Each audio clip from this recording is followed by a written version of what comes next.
Happy Tuesday, my friend. I hope all of you are doing really well today.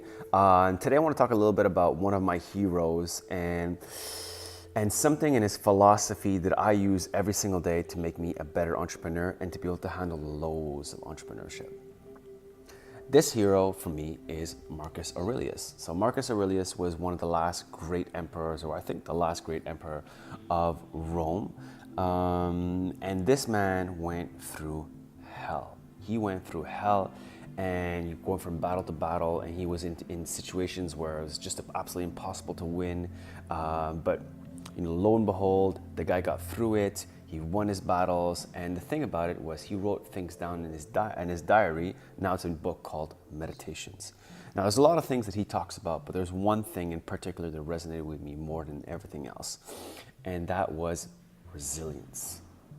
Resilience. I'll give you an example. At my gym at TriStar, there's this one kid who, he's an amazing fighter. And about 2 years ago, I believe, he was fighting in the ring, and he got a really hard knee to the midsection. And after the fight, he was like, "Oh, I'm not feeling so good."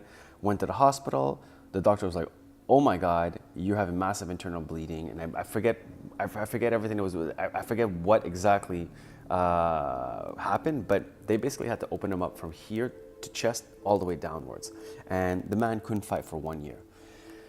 Now, most people, when they would have a life-altering injury like this, would say to themselves, "I'm never going back to fighting.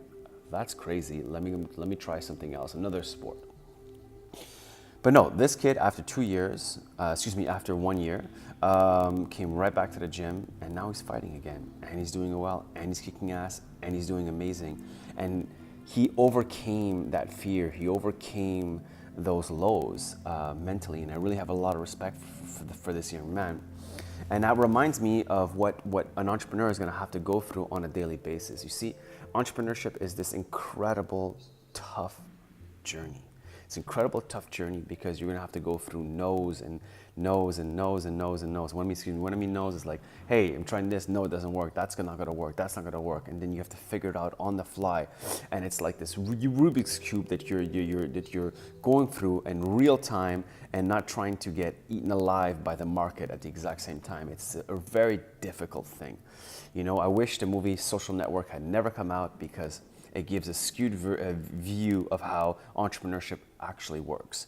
But if you fall in love with the hardships, if you fall in love with how difficult it is, if you fall in love with getting punched in the face, you're going to win. You're going to win. Because nothing is going to be able to hold you down. You're going to have resilience. And the way that I use, if you want to give me practical tips, the way I use resilience every single day, and what I do is by, first thing I do in the morning is I take cold showers, remove that comfort, make my bed, make sure everything is spotless. Go to work by metro, don't use my car, don't take the elevator, use the stairs. Everything that I can do to remove comfort and to add resilience in everything I do. Don't eat 6 times a day, eat once or twice maximum. Go train at night, day in, day out, every single day. That's going to help you to be able to handle yourself when you have mass amounts of lows and stresses in your life. You're just conditioning yourself. So with that, I hope this helps. Hit that bell, subscribe on my newsletter, subscribe on my YouTube channel. Like I said, I'm never gonna try to sell you guys anything. For me, it's just about giving back, helping others, paying it forward, and I hope that you do that as well. And you can always reach out to me on Instagram, Twitter, or Facebook. It's Awane Jones, so Awane. I've never met another Awane, so kind of a unique name, Jones. And if you also like to see some of my work, you can actually look on one of my playlists on YouTube, and you can look at some of the work that we've done for Phenomena or my last 3 companies. I left probably about 100 different projects in augmented reality and virtual reality. So I hope that helps. And with that, search forward, my friends. You can do it. You are good enough. You are resilient enough. You can do this.